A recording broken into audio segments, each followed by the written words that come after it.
गाय की यह कहानी अगर ध्यान से सुन ली तो मजाल क्या कि कोई आपको आंख भी दिखा जाए। नमस्कार प्रिय दर्शकों, हर हर महादेव। आप सभी का स्वागत है हमारे चैनल ज्योति इंस्पायर्ड पर।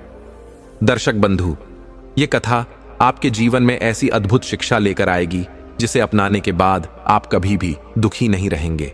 जिस प्रकार मनुष्य के प्राणों के लिए जल का होना आवश्यक है, उसी प्रकार यह कथा आपके जीवन में प्राणों की ऊर्जा देने का कार्य करेगी। तो आइए बिना समय नष्ट किए हम इस पावन कथा का शुभारंभ करते हैं। कथा प्रारंभ करने से पहला मेरा समस्त भाइयों, माताओं और बहनों से विनम्र निवेदन है कि इस कथा को पूर्ण श्रद्धा और भक्ति के साथ अवश्य सुनें, क्योंकि गरुड़ पुराण में कहा गया है, जो भी कथा या शिक्षा अधूरी छोड़ी जाती है वह पाप का कारण बनती है। इसलिए इस कथा को अंत तक अवश्य सुनें। यदि आप एक सच्चे सनातनी हैं और भगवान श्री राम में अटूट श्रद्धा रखते हैं तो कृपया अभी वीडियो को लाइक करें और हमारे चैनल ज्योति इंस्पायर्ड को सब्सक्राइब करें और कमेंट में जय श्री राम लिखकर अपना समर्थन व्यक्त करें। तो आइए प्रिय दर्शकों, बिना किसी देरी के आरंभ करते हैं आज की प्रेरणादायक कथा। बहुत समय पहले की बात है। एक राजा था जिसकी 7 पुत्रियां थीं। सभी राजकुमारियां अत्यंत सुंदर थीं, लेकिन उनमें सबसे छोटी राजकुमारी चंद्रमुखी अद्वितीय सुंदरता और गहरी बुद्धिमत्ता की धनी थी। चंद्रमुखी अपनी बहनों में सबसे अधिक समझदार मानी जाती थी। राजा की पहली पत्नी का देहांत हो चुका था और उनकी मृत्यु के समय 7 पुत्रियां बहुत छोटी थीं। माता के विछोह के बाद उन 7 राजकुमारियों के पालन पोषण की सारी जिम्मेदारी राजा पर आ गई। राजा ने अपनी बेटियों को स्नेह और प्रेम की छाया में पाला। वह उन्हें माता और पिता दोनों का प्यार देने का प्रयास करता। राजमहल में उनके लिए तरह तरह के पकवान तैयार कराए जाते और सुंदर वस्त्रों का प्रबंध किया जाता। राजा का जीवन अपनी पुत्रियों के प्रति सेवा और समर्पण का आदर्श बन गया। समय बीतता गया और राजकुमारियां धीरे धीरे बड़ी होने लगीं। वे अपने पिता के लिए भोजन बनाकर उनकी सेवा करती। जब राजा अपने राज्य के कार्य के लिए राजधानी से बाहर जाते तो राजकुमारियां उनके लिए भोजन तैयार कर मार्ग में भिजवा देती।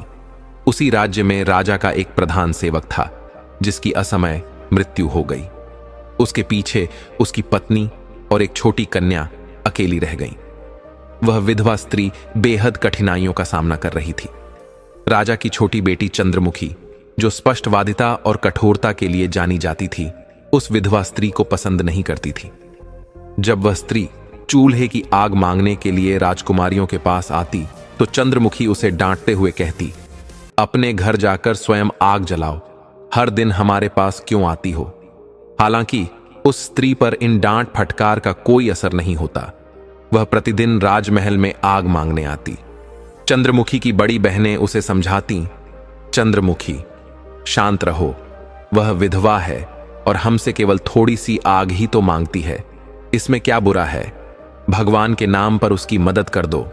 लेकिन चंद्रमुखी उत्तर देती, तुम लोग मेरी बात नहीं समझती, यह स्त्री एक दिन हमारे लिए बड़ी मुसीबत खड़ी करेगी। यह सिलसिला चलता रहा। विधवा स्त्री प्रतिदिन आग मांगने आती और चंद्रमुखी की फटकार सहती, लेकिन उसके मन में कपट और छल छिपा था। वह धीरे धीरे अपनी दुष्टता दिखाने लगी। जब कोई नहीं देखता, वह राजा के भोजन में राख मिला देती, जिससे भोजन खराब हो जाता। राजा, जो अपनी पुत्रियों से अत्यधिक प्रेम करता था, इस बात को समझ नहीं पा रहा था कि उनकी बेटियां ऐसा क्यों कर रही हैं। वह सोच में डूब गया, लेकिन अपने बच्चों पर अविश्वास नहीं कर सका। एक दिन राजा ने मन में विचार किया कि सच्चाई जानने के लिए उसे अपनी पुत्रियों पर नजर रखनी चाहिए।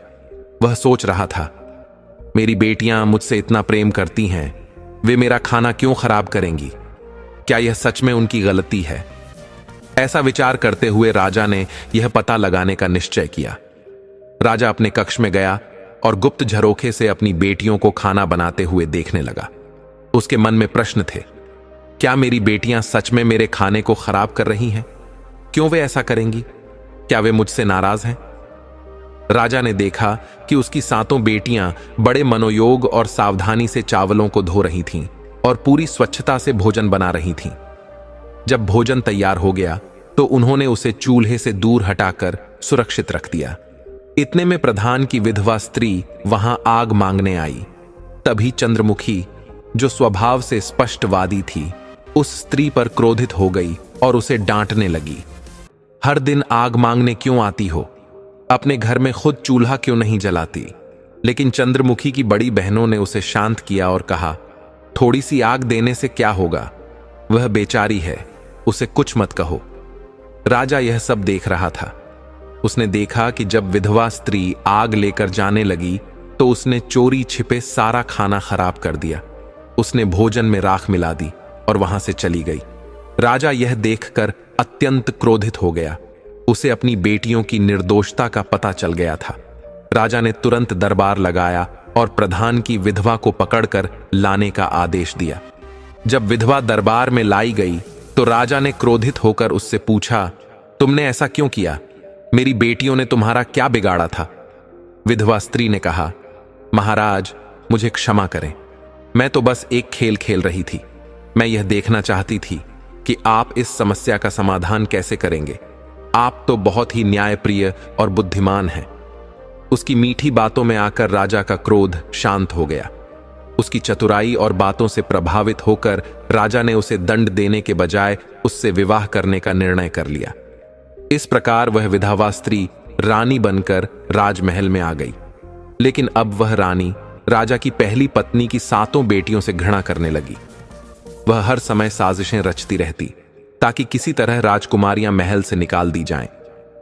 वह चाहती थी कि राजा की सारी संपत्ति और ऐश्वर्य केवल उसके और उसकी बेटी के लिए हो जाए। नई रानी का उद्देश्य था कि उसकी बेटी राजमहल की एकमात्र राजकुमारी बने और उसे अधिक सम्मान मिले। लेकिन राजा अपनी बेटियों से अत्यधिक प्रेम करता था। वह अपनी बेटियों को कष्ट में नहीं देख सकता था। दूसरी ओर नई रानी हर दिन राजा की बेटियों को नए नए कामों में उलझाए रखती और उन्हें दुखी करने का हर संभव प्रयास करती। यह कथा हमें सिखाती है कि किसी भी परिस्थिति में सत्य और न्याय की राह पर बने रहना चाहिए। राजा का धैर्य और उनकी बेटियों की स्वच्छता और निर्दोषता एक प्रेरणादायक उदाहरण है।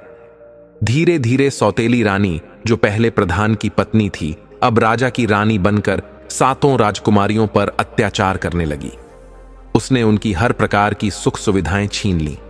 उन्हें भरपेट भोजन देना बंद कर दिया गया और उनकी अन्य जरूरतों को भी नजरअंदाज किया जाने लगा। इसके विपरीत वह अपनी बेटी को राजकुमारी जैसा जीवन देने लगी। उसे सुंदर वस्त्र पहनाती, स्वादिष्ट भोजन कराती और हर प्रकार की सुख सुविधा प्रदान करती। वह अपनी बेटी को राजमहल में सम्मान और वैभव के साथ रखती, जबकि राजा की 7 पुत्रियां हर प्रकार के सुख से वंचित कर दी गईं। 7 बहनें बहुत दुखी और उदास रहने लगीं। एक दिन जब उनका दुख असहनीय हो गया तो वे अपनी दिवंगत मां की समाधि पर जाकर रोने लगीं। वहां जाकर वे फूट फूट कर कहने लगीं, मां, क्या आप अपनी बेसहारा बेटियों की पीड़ा नहीं देख सकती? हमारी सौतेली मां हम पर अत्याचार कर रही है। हम भूख और प्यास से तड़प रहे हैं। मां, अब हम क्या करें? यह उनका प्रतिदिन का क्रम बन गया। जब भी वे दुखी होतीं, वे अपनी मां की समाधि पर जाकर अपना दुख प्रकट करतीं। एक दिन जब वे अपनी मां की समाधि पर रो रही थीं, वहां अचानक एक सुंदर अनार का पेड़ प्रकट हुआ। पेड़ पर अद्भुत सुंदर और ताजे फल लगे हुए थे। 7 बहनों ने उन फलों को खाया और अपनी भूख शांत की। इसके बाद जब भी सौतेली मां उन्हें भोजन देने से इनकार करती, वे अपनी मां की समाधि पर जाती और वहां से अनार के फलों को खाकर अपनी भूख मिटा लेती। वह पेड़ दिव्य था। जितने अधिक फल तोड़े जाते, अगले दिन उससे अधिक स्वादिष्ट फल पेड़ पर लग जाते। अब 7 बहनों ने सौतेली मां के दिए घटिया भोजन को पूरी तरह त्याग दिया और केवल उस दिव्य पेड़ के फलों पर ही निर्भर हो गईं। सौतेली मां को यह देखकर आश्चर्य होने लगा कि भोजन न मिलने के बावजूद वे बहनें स्वस्थ और सुंदर क्यों दिख रही हैं। उनकी सुंदरता दिन ब दिन बढ़ती जा रही थी, जबकि वह अपनी बेटी को इतना अच्छा खिलाने पिलाने के बावजूद वह उन बहनों के सामने फीकी लगती। यह देखकर सौतेली मां ने इसका रहस्य जानने की ठानी।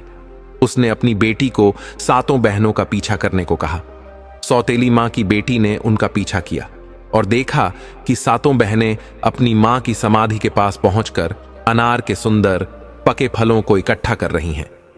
चंद्रमुखी ने उसे देख लिया और अपनी बहनों से कहा, यह लड़की हमारा पीछा कर रही है। यह सब देखकर अपनी मां को जाकर जरूर बताएगी। हमें इसे यहां से भगाना होगा और इन फलों को छुपाना होगा, वरना यह हमारे लिए बड़ी परेशानी खड़ी कर देगी। चंद्रमुखी की बड़ी बहनों ने उसे शांत करते हुए कहा, चंद्रमुखी, इतनी अधिक परेशान मत हो। इस लड़की का कोई दोष नहीं है। अगर उसकी मां हमें कष्ट देती है तो इसमें इसका क्या कसूर है। ऐसा कहकर उन्होंने उस लड़की को पास बुलाया और उसे भी अनार के फल खाने को दे दिए। वह लड़की अनार खाकर अपने घर गई और अपनी मां से बोली, मां, ये बहनें भूखी नहीं रहती। उनकी मां की समाधि पर एक अद्भुत अनार का पेड़ है जिसके फल ये तोड़कर खाती हैं। वे फल इतने मीठे और स्वादिष्ट हैं जैसा मैंने पहले कभी नहीं खाया। लड़की की बातें सुनकर रानी क्रोध से भर गई। उसने सोचा, अब मैं इन्हें इस पेड़ के फलों से कैसे वंचित करूं। अगले दिन रानी अपने कक्ष में बैठकर पूरी योजना बनाने लगी। राजा ने जब रानी को उदास देखा तो उससे पूछा, रानी, तुम्हारी उदासी का क्या कारण है। रानी ने राजा से कहा, महाराज, मेरे सिर में बहुत दर्द है जो मुझे असहनीय पीड़ा दे रहा है। ऐसा लगता है कि यह दर्द मेरी जान ले लेगा। राजा ने चिंतित होकर पूछा, इस दर्द का इलाज क्या है। रानी ने उत्तर दिया, अगर मेरी यह पीड़ा कोई चीज दूर कर सकती है तो वह तुम्हारी पहली पत्नी की समाधि पर लगा अनार का पेड़ है। उस पेड़ की जड़, तना और पत्तों को जल में उबालकर जो औषधि बनेगी उससे मेरे सिर की मालिश करने और उसे पीने से मेरा दर्द दूर हो जाएगा।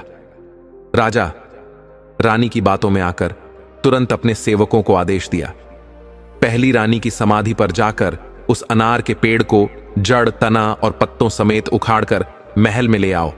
राजा के आदेश का पालन करते हुए सेवकों ने पेड़ को उखाड़ कर ले आए। रानी ने जैसे निर्देश दिए थे वैसे ही पेड़ को उबालकर औषधि तैयार की गई। उस औषधि से रानी का सिर मालिश किया गया और उसे पीने के लिए दिया गया। औषधि लेने के बाद रानी ने राजा से कहा, महाराज, अब मैं पूरी तरह ठीक महसूस कर रही हूं। अगले दिन जब सातों बहनें अपनी मां की समाधि पर गईं तो उन्होंने देखा कि अनार का दिव्य पेड़ वहां से गायब हो चुका है।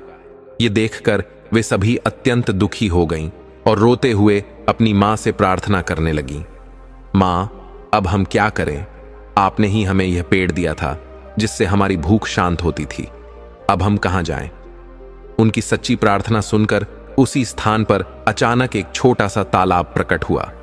वह तालाब मक्खन जैसे सफेद पदार्थ से भर गया जो धीरे धीरे ठोस होकर रोटी के आकार में बदल गया। सातों बहनें यह देखकर आश्चर्यचकित रह गईं। उन्होंने उस रोटी को खाया जो अत्यंत स्वादिष्ट और पोषक थी। वे बहुत प्रसन्न हुईं और भगवान का धन्यवाद किया। अब हर दिन यह चमत्कार होता। वे तालाब से मक्खन और रोटी प्राप्त करती और अपनी भूख शांत करती।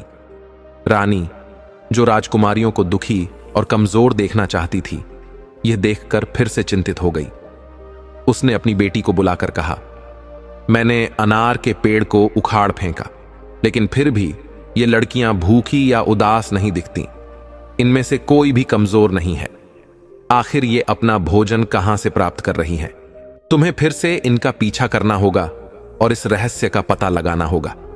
दुष्ट रानी की यह योजना अब आगे की घटनाओं का मार्ग प्रशस्त कर रही थी, लेकिन सातों बहनों के लिए उनकी मां का दिव्य आशीर्वाद हमेशा रक्षा के लिए तैयार था। दुष्ट रानी ने अपनी बेटी से कहा, जाओ और ध्यान से देखो कि सातों राजकुमारियां क्या करती हैं और उनकी हर बात पर नजर रखो। अगले दिन सातों बहनें अपनी मां की समाधि पर गईं। जैसे ही वे मक्खन से बनी दिव्य रोटी का आनंद ले रही थीं, चंद्रमुखी ने सौतेली मां की बेटी को देखा जो छुपकर उन्हें देख रही थी। चंद्रमुखी ने अपनी बहनों से कहा, देखो, यह लड़की फिर से यहां आ गई है और हम पर नजर रख रही है। हमें इस तालाब को ढक देना चाहिए ताकि वह इसे न देख सके। अगर हमने इसे थोड़ा सा भी रोटी दी तो यह जाकर अपनी दुष्ट मां को सब कुछ बता देगी। वह फिर से हमारे खिलाफ कोई षड्यंत्र रचेगी। लेकिन चंद्रमुखी की बड़ी बहनों ने उसकी बात को अनसुना करते हुए कहा, चंद्रमुखी, तुम बेवजह इस लड़की पर संदेह कर रही हो। यह बेचारी निर्दोष है। इसके विपरीत उन्होंने उस लड़की को भी रोटी दी जिसे उसने खुशी खुशी खाया। जब सौतेली मां को इस दिव्य रोटी और तालाब के बारे में पता चला तो वह क्रोध से आग बबूला हो गई। उसने तुरंत अपने सेवकों को आदेश दिया, जाओ, रानी की समाधि को उखाड़ फेंको और उसके पास के छोटे तालाब को कूड़े करकट से भरकर नष्ट कर दो। ये सब करने के बाद भी रानी संतुष्ट नहीं हुई। एक दिन उसने भयंकर बीमारी का बहाना बनाया और अपने कक्ष में लेट गई। राजा को बुलाया गया। राजा ने चिंतित होकर पूछा, रानी, तुम्हारी यह हालत कैसे हुई? मैं तुम्हारे इलाज के लिए सबसे अच्छे वैद्य बुलाऊंगा, चाहे मुझे अपना पूरा साम्राज्य ही क्यों ना बेचना पड़े। मैं तुम्हें ठीक करके ही रहूंगा। लेकिन दुष्ट रानी अपनी चालाकी भरी योजना के तहत बोली, इतना कुछ करने की आवश्यकता नहीं है। मेरी जान तो सिर्फ तुम्हारे एक कार्य से बच सकती है। राजा ने पूछा, ऐसा कौन सा कार्य है? तुम कहो, मैं तुम्हारी हर बात पूरी करूंगा। यह मेरी प्रतिज्ञा है। रानी ने कहा, अगर तुम मेरी जान बचाना चाहते हो तो अपनी पहली पत्नी से पैदा हुई 7 राजकुमारियों की हत्या कर दो। उनकी हत्या के बाद उनके खून को मेरे सिर और हथेलियों पर लगाओ, तभी मेरी बीमारी ठीक होगी। रानी की यह बात सुनकर राजा स्तब्ध रह गया। उसकी आंखों के सामने अंधेरा छा गया। उसे लगा जैसे धरती उसके पैरों तले से खिसक गई हो। लेकिन राजा को अपनी प्रतिज्ञा की याद थी और दूसरी ओर उसे अपनी बेटियों से असीम प्रेम था। राजा ने मन कड़ा किया और अपनी 7 बेटियों को खोजने निकल पड़ा। उसने उन्हें उनकी मां की समाधि के पास रोते हुए पाया। राजा को देखकर 7 बहनें अपने आंसू पोंछने लगीं। लेकिन अपने बच्चों की ऐसी दुर्दशा देखकर राजा का दिल रो पड़ा। एक ओर रानी की दुष्ट इच्छा और अपनी प्रतिज्ञा, और दूसरी ओर अपनी निर्दोष बेटियों का जीवन। राजा असमंजस में पड़ गया। राजा ने अपनी बेटियों के पास जाकर प्रेम पूर्वक कहा, प्यारी बेटियों, मेरे साथ चलो, हमें इस महल से बाहर जंगल में जाना होगा। पिता ने अपनी पुत्रियों को अपने साथ चलने के लिए कहा और वे सभी उनकी बात मानकर उनके साथ चल पड़ी। राजा उन सबको लेकर घने जंगल की ओर बढ़ गया। जंगल में कुछ दूर जाने के बाद राजा ने एकांत में आग जलाई और सभी के लिए चावल पकाकर उन्हें खाने के लिए दिया। उस समय दोपहर का तीव्र गर्मी का समय था। भोजन के बाद सभी 7 बहनें गहरी नींद में सो गईं। राजा ने देखा कि उनकी पुत्रियां सो रही हैं। उनकी आंखों में अश्रु थे, परंतु अपने हृदय को कठोर करते हुए वे धीरे से वहां से चले गए। वे अपनी पुत्रियों को प्रभु के संरक्षण में छोड़कर लौट गए। उनके मन में केवल यही विचार था कि उनकी बेटियां किसी प्रकार जीवित रहेंगी और सौतेली मां के अत्याचारों से बच जाएंगी। उन्होंने भगवान से प्रार्थना की, हे प्रभु, मेरी बेटियों की रक्षा करना, इन्हें भूख, प्यास और जंगली जानवरों के प्रकोप से बचाना। राजा ने वापस आते समय जंगल में एक हिरण को मारा और उसका खून लेकर महल में लौट आए। उन्होंने रानी को यह दिखाने के लिए उस खून को उसकी हथेलियों और माथे पर लगा दिया कि उन्होंने 7 पुत्रियों को मार दिया है। वह क्रूर रानी संतुष्ट हो गई, यह सोचकर कि उसका उद्देश्य पूरा हो गया। उधर जंगल में जब 7 बहनों की नींद खुली तो उन्होंने खुद को गहरे जंगल में अकेला पाया। चारों ओर से जंगली जानवरों की भयंकर आवाजें आ रही थीं, जो उनके दिलों में डर भर रही थीं। भय और असहायता से वे रोने और चिल्लाने लगीं। वे अपने पिता को पुकारने लगीं, परंतु कोई उत्तर नहीं आया। जंगल की वीरानी में उनकी आवाजें गूंज कर खो जाती थीं। उसी दिन पड़ोसी राज्य के 7 राजकुमार शिकार खेलने के लिए उसी जंगल में आए हुए थे। लौटते समय सबसे छोटे राजकुमार ने अपने भाइयों से कहा, भाइयों, कोई इस जंगल में फंसा हुआ है। उनकी आवाज हमारी मदद मांग रही है, हमें उनकी सहायता करनी चाहिए। सब राजकुमार सहमत हुए और आवाज की दिशा में घोड़ों को दौड़ा दिया। कुछ ही समय में वे उस स्थान पर पहुंचे जहां 7 बहनें विलाप कर रही थीं। राजकुमारों ने उनकी दशा देखकर दया और करुणा से भरकर उनकी कहानी सुनी। सबसे बड़े राजकुमार ने कहा, भगवान की कृपा है कि हमें ये राजकुमारियां मिलीं। हमें इन्हें अपने राज्य ले जाकर इनसे विवाह कर लेना चाहिए और इनकी रक्षा करनी चाहिए। भगवान का नाम लेकर 7 राजकुमारों ने 7 बहनों से विवाह किया। सबसे बड़े राजकुमार ने सबसे बड़ी राजकुमारी से विवाह किया और सबसे छोटे राजकुमार ने चंद्रमुखी से, जो सबसे सुंदर और बुद्धिमान थी। इस प्रकार सातों राजकुमारियों को उनका सुखद जीवन प्राप्त हुआ और भगवान की कृपा से उनका नया अध्याय शुरू हुआ। विवाह के बाद सातों राजकुमार अपनी राजकुमारियों के साथ अपने राज्य लौट आए। उनके आगमन पर पूरे राज्य में उत्साह और आनंद की लहर दौड़ गई।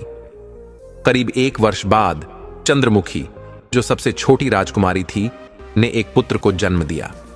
उस बालक का जन्म परिवार में परम आनंद का कारण बना।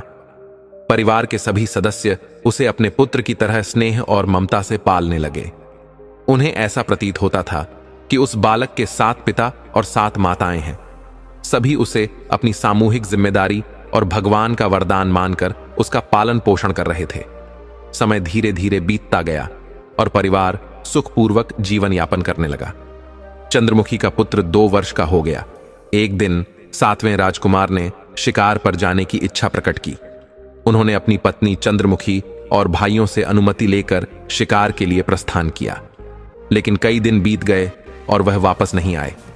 समय के साथ चिंता बढ़ती गई और 6 राजकुमारों ने निर्णय लिया कि वे अपने छोटे भाई की तलाश करेंगे। उन्होंने अपने महल को छोड़ा और जंगल की ओर प्रस्थान किया, परंतु वे भी कभी लौटकर नहीं आए। इस दुखद समाचार से राजकुमारियों के हृदय टूट गए।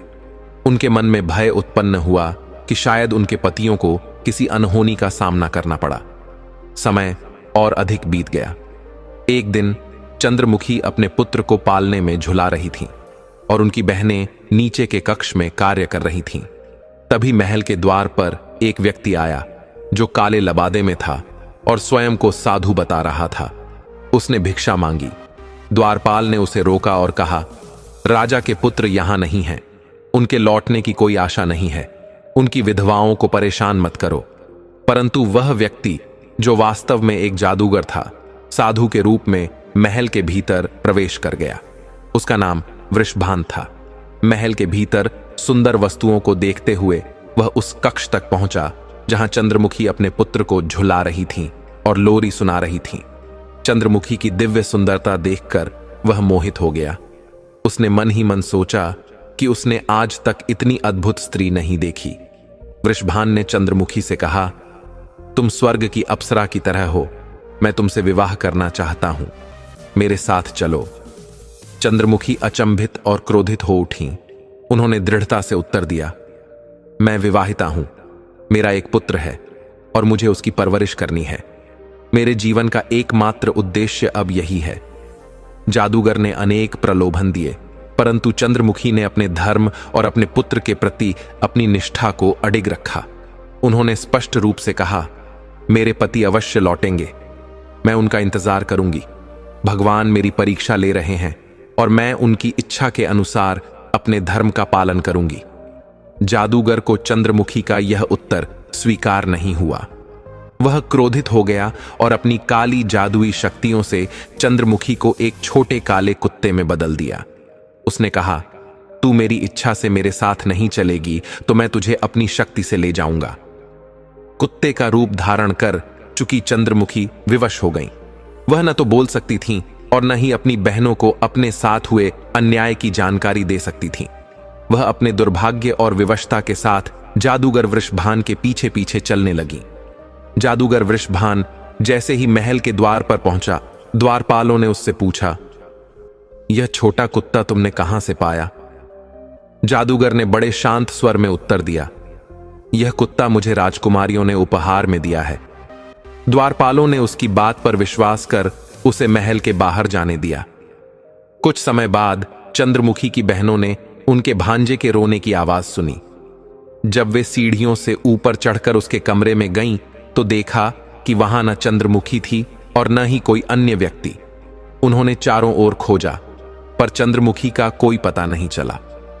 सेवकों से पूछने पर उन्होंने बताया कि एक साधु आया था और उसके पास एक काला कुत्ता भी था। यह सुनते ही राजकुमारियों को आभास हुआ कि चंद्रमुखी के साथ कुछ अनहोनी हो चुकी है। समय बीतता गया और चंद्रमुखी का पुत्र 6 मौसियों के स्नेह और देखभाल में बड़ा होने लगा। जब वह 14 वर्ष का हुआ तो एक दिन मौसियों ने उसे अपने परिवार की पूरी कथा सुनाई। यह सुनकर बालक को अपने माता पिता और ताऊओं के लिए गहरा दुख हुआ। उसने संकल्प लिया कि वह संसार के किसी भी कोने से उन्हें खोजकर वापस लाएगा। उसने अपनी मौसियों से कहा, मैं अपनी माँ, पिता और ताऊओं को ढूंढने निकलूंगा। यदि वे जीवित होंगे तो उन्हें आपके पास लेकर आऊंगा। लेकिन मौसियों ने उसे रोकने का प्रयास किया। उन्होंने कहा, बेटा, जो चले गए वे लौट कर नहीं आएंगे। हमने अपने पतियों और बहन को खो दिया है। अब हम तुम्हें भी खोना नहीं चाहते। यदि तुम भी चले गए तो हमारे जीवन का सहारा कौन बनेगा? परंतु लड़के ने दृढ़ता से उत्तर दिया, माताएं, आप मुझे रोकिए मत। यदि भगवान की कृपा हुई तो मैं अपने परिवार को वापस लेकर आऊंगा। मौसियों की अश्रुपूर्ण विदाई के साथ वह यात्रा पर निकल पड़ा। यात्रा में कई महीने बीत गए।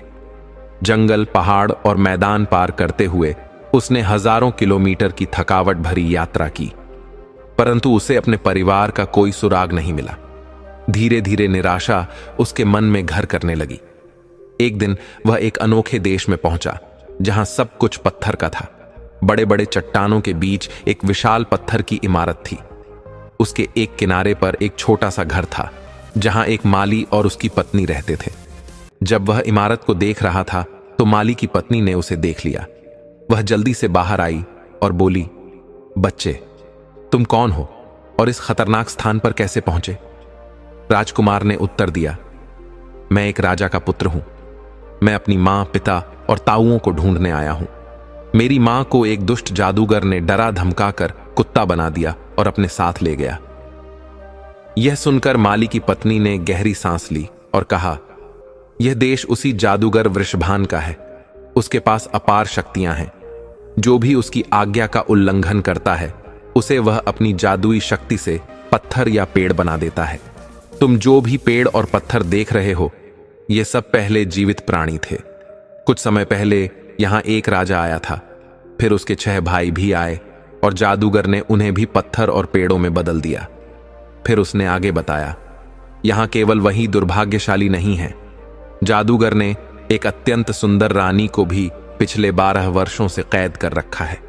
वह उससे विवाह करना चाहता है, परंतु रानी उसे घृणा करती है। छोटे राजकुमार ने माली की पत्नी की बातें सुनकर मन ही मन विचार किया, ये पत्थर बने लोग अवश्य ही मेरे माता पिता और ताऊ होंगे। मैं जिस उद्देश्य के लिए इतनी लंबी यात्रा पर निकला था वह अब पूरा होने वाला है। इसके बाद राजकुमार ने अपनी कहानी माली की पत्नी को बताई और उनसे प्रार्थना की, माता, कृपया मेरी सहायता करें। इन निर्दोष और लाचार लोगों को इस जादूगर के चंगुल से मुक्त कराना मेरा धर्म है। माली की पत्नी ने राजकुमार की बातों को ध्यान से सुना। अपने भीतर वर्षों से संचित पीड़ा और अन्याय को याद करते हुए उसने सहायता करने का वादा किया। उसने सोचा कि यदि वह इस लड़के की मदद करेगी तो शायद वह भी जादूगर के अत्याचारों से मुक्त हो सकेगी। राजकुमार और माली की पत्नी ने मित्रता कर ली। माली की पत्नी ने उसे सुझाव दिया, तुम्हें अपना रूप बदलना होगा। यदि जादूगर ने तुम्हें पहचान लिया तो वह तुम्हें भी पत्थर बना देगा। राजकुमार ने सहमति जताई। माली की पत्नी ने उसे एक साड़ी पहनाई और कहा, आज से तुम मेरी पुत्री हो, यही तुम्हारी पहचान होगी। थोड़े समय बाद जब जादूगर वृषभान अपने बगीचे में घूम रहा था, उसने माली की पत्नी को बुलाकर पूछा, यह लड़की कौन है? माली की पत्नी ने उत्तर दिया, यह मेरी पुत्री है। इस प्रकार राजकुमार ने लड़की के रूप में जादूगर से अपनी पहली भेंट की। जादूगर ने लड़की बने राजकुमार को देखकर कहा, तुम बहुत सुंदर हो। कल तुम मेरे द्वारा उस सुंदर स्त्री के लिए पहला उपहार लेकर जाओगी जो इस बड़ी इमारत में कैद है। जादूगर की बात सुनकर राजकुमार को आशा की किरण दिखाई दी। उसने सोचा, कल मैं अपनी मां के लिए कुछ उपहार लेकर जाऊंगा। शायद यह मेरी मां से मिलने का पहला अवसर होगा। वह तुरंत माली की पत्नी के पास गया और सब कुछ बताया। उन्होंने योजना बनाई कि वह इसी भेष में रहेगा और उचित समय आने पर अपनी मां को छुड़ाएगा। राजकुमार के पास अब एक योजना थी। उसने अपनी मां को पहचान दिलाने के लिए अपनी उंगली में पहनी वह अंगूठी चुनी जो उनकी मां ने बचपन में उसे पहनाई थी। माली की पत्नी ने सुझाव दिया, तुम इस अंगूठी को फूलों के गुलदस्ते में छिपा दो, इससे तुम्हारी मां तुम्हें पहचान लेगी। परंतु इसे सावधानी से करना होगा क्योंकि उसकी निगरानी हमेशा कड़ी रहती है। हर दिन राजकुमार जादूगर के आदेश पर फूलों के गुलदस्ते अपनी मां तक पहुंचाने लगा, लेकिन उसकी मां के कमरे में हमेशा जादूगर की दासी उपस्थित रहती थी। अंततः एक दिन किस्मत ने उसका साथ दिया। कमरे में केवल उसकी मां चंद्रमुखी थी। यह अवसर देखकर राजकुमार ने अपनी उंगली से अंगूठी उतारी और उसे फूलों के गुलदस्ते में छिपा दिया। गुलदस्ता मां के कदमों में रखते समय अंगूठी नीचे गिर गई और हल्की सी आवाज हुई। चंद्रमुखी ने आवाज सुनकर गुलदस्ते की ओर देखा। ध्यान से देखने पर उन्हें फूलों के बीच अपनी दी हुई अंगूठी दिखाई दी। वह तुरंत समझ गईं कि यह संकेत उनके पुत्र का है। उन्होंने गुलदस्ता लाने वाली लड़की को देखा। लड़की बने राजकुमार ने अपनी मां को सारा सच बताया। अपने पुत्र को पहचानकर चंद्रमुखी के आंसू छलक पड़े। उन्होंने अपने बेटे से कहा, तुमने मुझे खोजने में कितना कष्ट सहा होगा। यह भगवान की कृपा है कि तुम मुझे यहां तक मिले। राजकुमार ने अपनी मां से कहा, मैं आपके साथ साथ अपने पिता और ताऊओं को भी इस दुष्ट जादूगर के चंगुल से मुक्त कराऊंगा। चंद्रमुखी ने अपने पुत्र को बताया, इस जादूगर ने मुझे पिछले 12 वर्षों से कैद कर रखा है। वह मुझसे विवाह करना चाहता है, लेकिन मैंने हमेशा मना कर दिया। राजकुमार ने अपनी मां से कहा, मां, आपने पिछले 12 वर्षों से जादूगर वृषभान से केवल कठोरता और क्रोध से बात की है।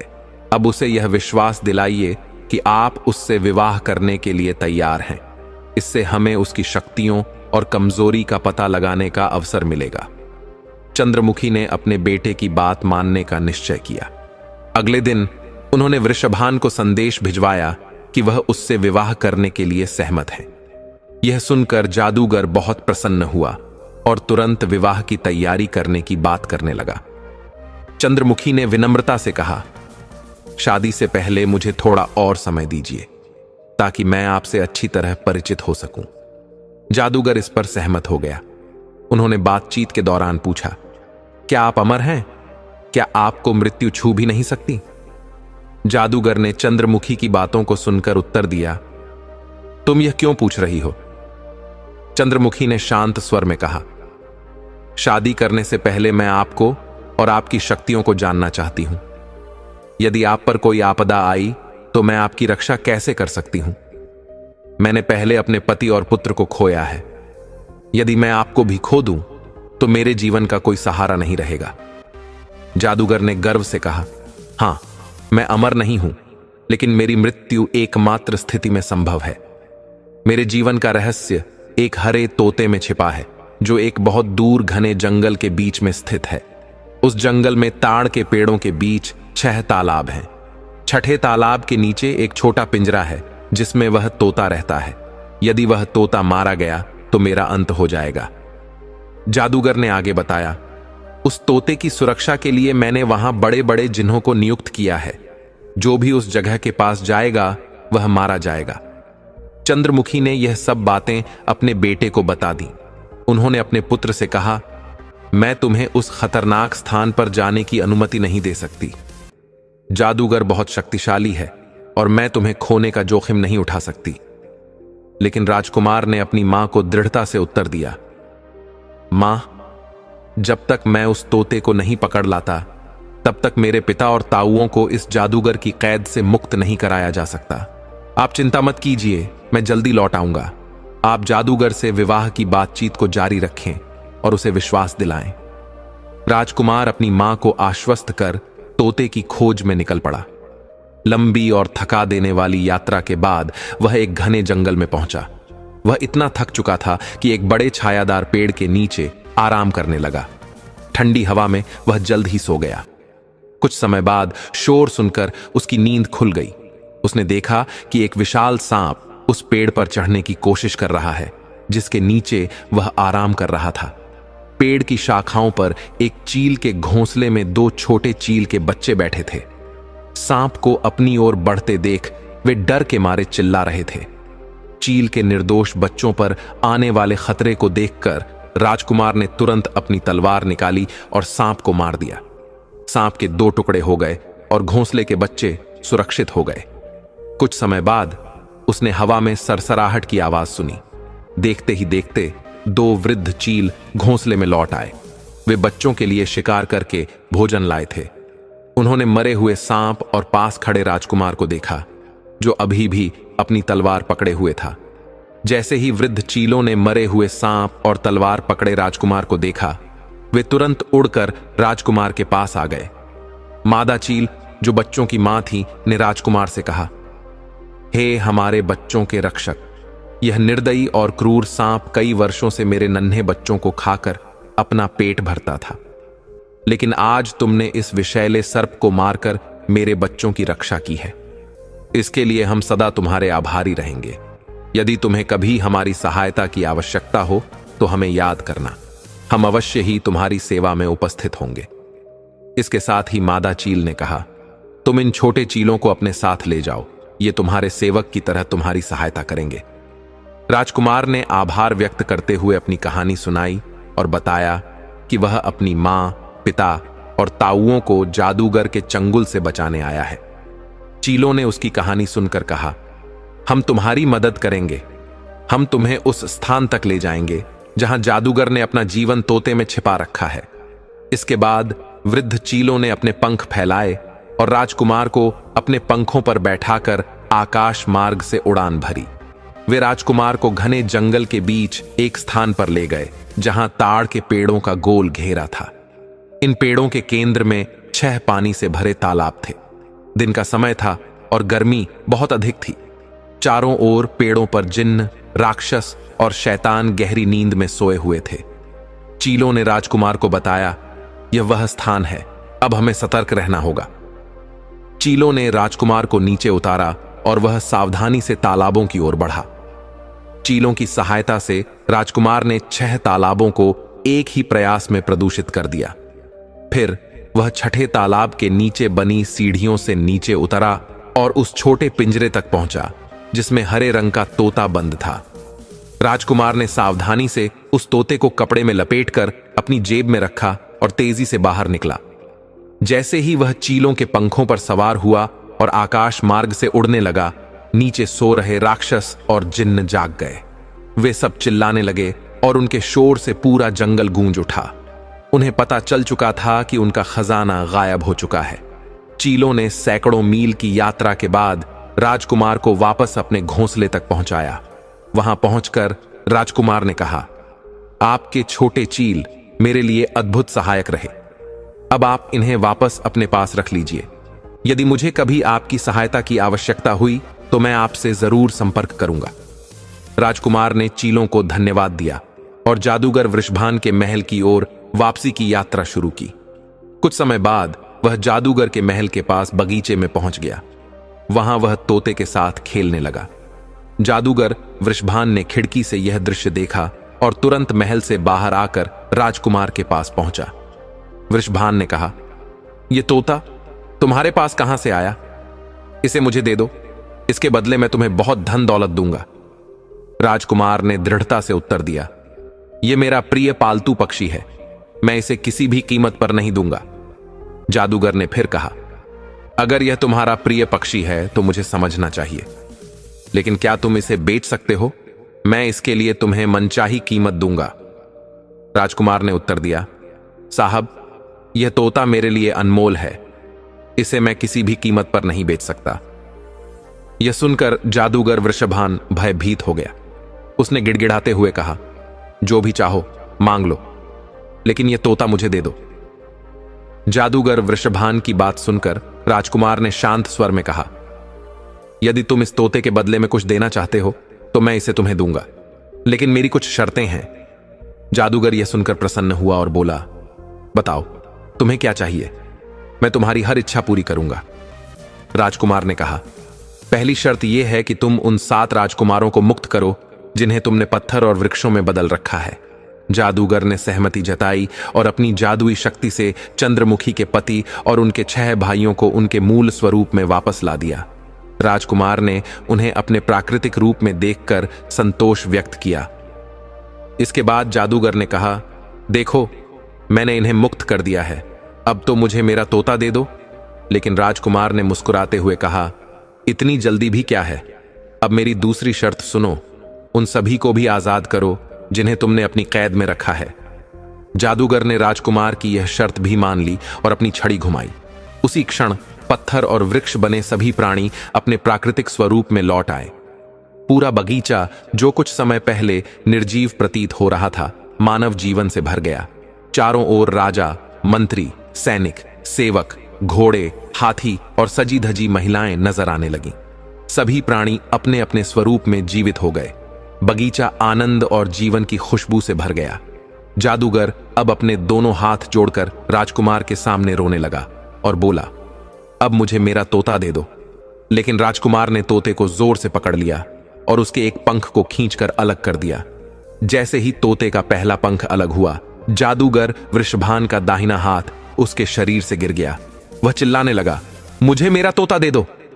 इसके बाद राजकुमार ने तोते का दूसरा पंख खींचकर अलग कर दिया। इसके साथ ही जादूगर का बायां हाथ भी उसके शरीर से उखड़कर गिर गया।